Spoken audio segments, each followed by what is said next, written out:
Most bets were done in the form of nickels and dimes. His customers were mostly poor people who were throwing their coins into the proverbial fountain, hoping to come out with a few extra dollars.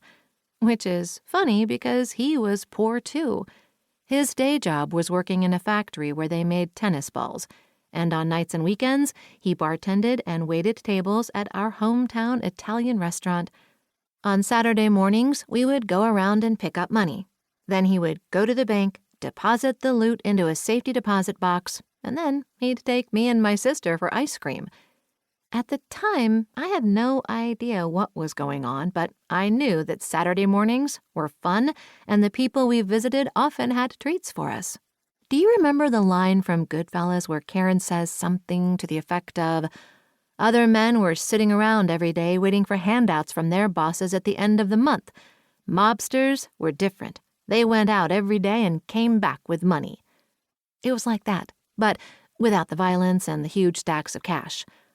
All I know is that my grandfather was a hustler.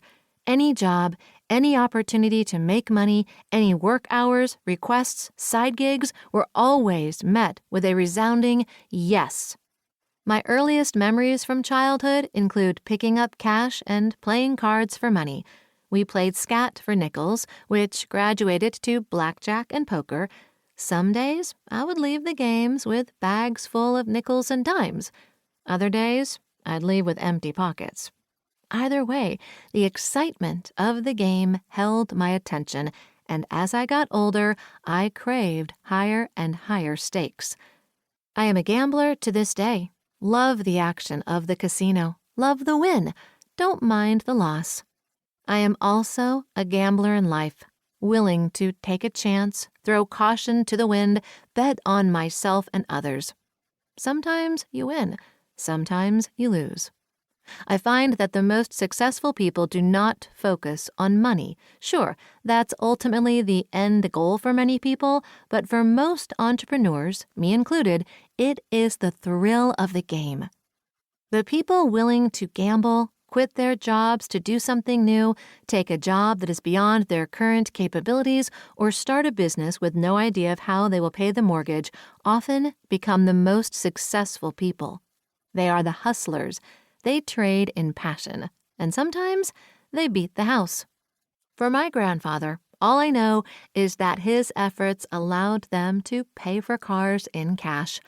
Once he bought my grandma a fur coat. No one we knew had a fur coat. We had the extras that most people in our neighborhood did not, and that, come Christmas time, presents for me and my sister were stacked up to the ceiling when most of our friends got an apple in their stockings and maybe a bike or baseball bat. By no means am I suggesting you take your life savings and put it all on red. I am suggesting that taking a chance in life, in work, in relationships often leads to the greatest wins of all.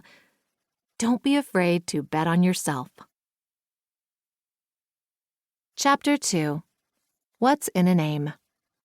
My last name is Storey. The name of my business is Storyline Resumes.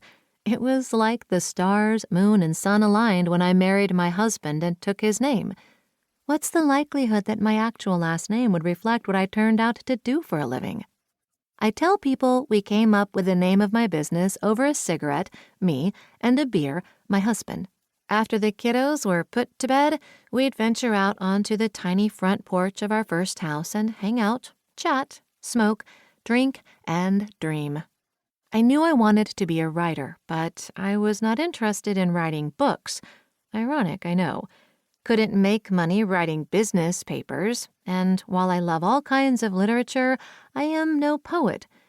Since I had a background in human resources, I knew what hiring managers were looking for, and resumes seemed to be a thing. Everyone needs a resume, right? So I started off writing for family and friends. Then they would send their friends to me, and on and on and on, until one day I said, "Hey, I think I can make this a full-time business." Talking about it now, it seems like it was simple. I can assure you that it was not. We were not in a place financially for me to start a business. I still had to have a job, bring home the bacon.